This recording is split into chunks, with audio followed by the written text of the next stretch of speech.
8:38. Felicity Kendall is the latest high-profile actor to raise concerns about the price of theatre tickets. She says only the well-off can afford them, and drama is more accessible in India than it is here in the UK. And she's not the first. A few months ago, Kevin Spacey warned that London's West End is becoming an exclusive club. Is seeing a play then something only the wealthy can enjoy these days? We asked theatregoers in Manchester what they thought.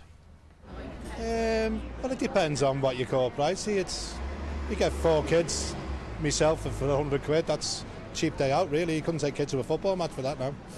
It is probably a little bit expensive, maybe compared to kind of other sort of tickets and shows and things like that. But then, I don't know, because I also like Cirque du Soleil, for example, and that's probably even a little bit more expensive. So it's probably kind of middle of the road. It's quite expensive. I mean, you can get seats at £21, so that's where we all sit at the back, and then sometimes we move forward if the space is free. For a show like this, I think it's quite reasonable, especially considering the price for tickets in London. Like, I'd love to go down to London if I could all the time, but down there it's a bit expensive. Like, it would be good if you got good seats for a reasonable price. We've got quite bad seats for a reasonable price, so it would be better if you didn't have £50 probably if you did £30 with a good seat, that would be a good price point. Yeah. That's a good price. Well, let's find out how expensive it is. We took a look at just how much it would cost to take a family of 4 to the theatre. So in Glasgow, £40 will take you to Dancing in the Street. In Manchester, you could get tickets to Phantom of the Opera for £32, but it would cost far more for a seat with a better view. And in London, £78 to take the 4 of you to Billy Elliot, the musical. I was thinking, gosh, these are expensive, £380, but that's 4. OK. Yeah, so let's talk about this now with our guests in the studio. David Chadderton, who is theatre critic and editor of the British Theatre Guide website, and Sarah Ogle is from the Liverpool Everyman and Playhouse. Very good morning to you both. So, David, I mean, for a family of 4, differing prices, you have to look around, but it can be a couple of £100. It can be. That's the problem if you've got a family to take with you, if you're just on your own, which people don't often go to the theatre on their own. I do because I'm a theatre critic and I don't have to pay for my tickets. But it does mount up quite considerably if you go into those types of shows. But that's not all that's available. If you look around, there's plenty of other good theatre around. If you go into something like Phantom of the Opera in Manchester, it's currently in Manchester here, you are paying hundreds of pounds if you're taking a family out there. But then those sorts of shows are one-off shows where you don't necessarily get the rich theatre goers going to things like Phantom of the Opera and Les Mis.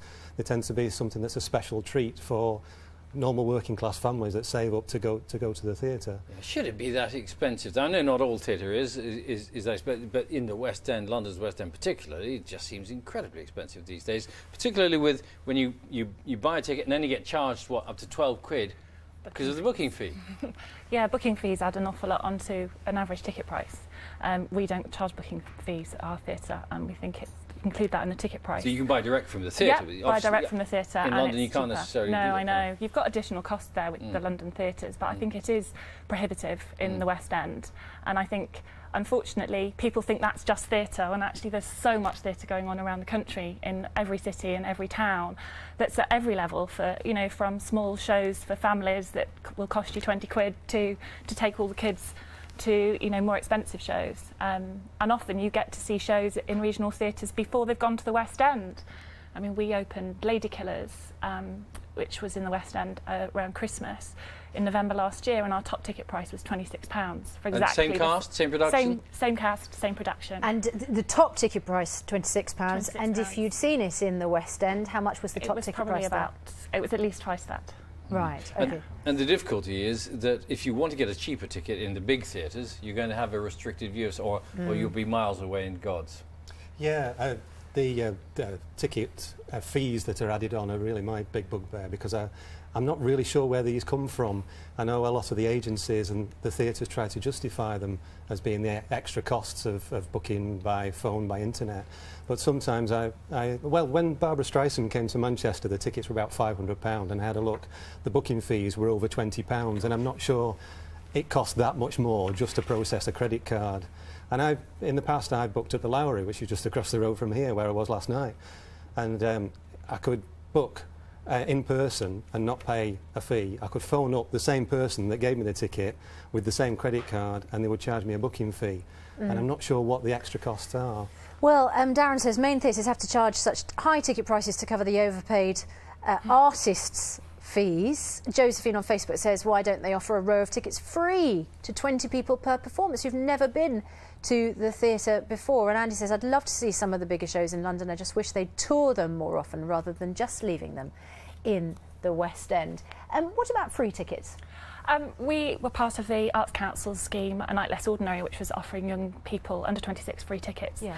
And it had a limited amount of success. People often didn't turn up. They'd pre-book their ticket and then didn't turn up because there was no concept of value of what that ticket was. They thought it was free, doesn't matter if they turn up or not. So how many empty seats would you have then? Oh, we didn't have that many at all. We managed to use most of ours, but it was a story around several theatres. We now offer a £5 ticket for under 26s, and there's 30 seats at that price at every show in the main house. Kevin Spacey saying the West End's turning into an exclusive club for wealthy theatre goers, but they're still selling out, aren't they? Largely possibly to the tourist market.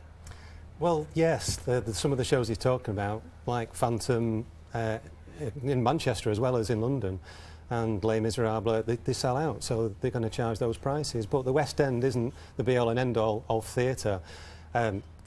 Here in Manchester, I'm very lucky to be a theatre critic in the North West because there's such a range of theatre, and we've got right down to the pub theatre, the fringe. We've got a massive, thriving fringe in Manchester, and in between we've got all the regional theatres.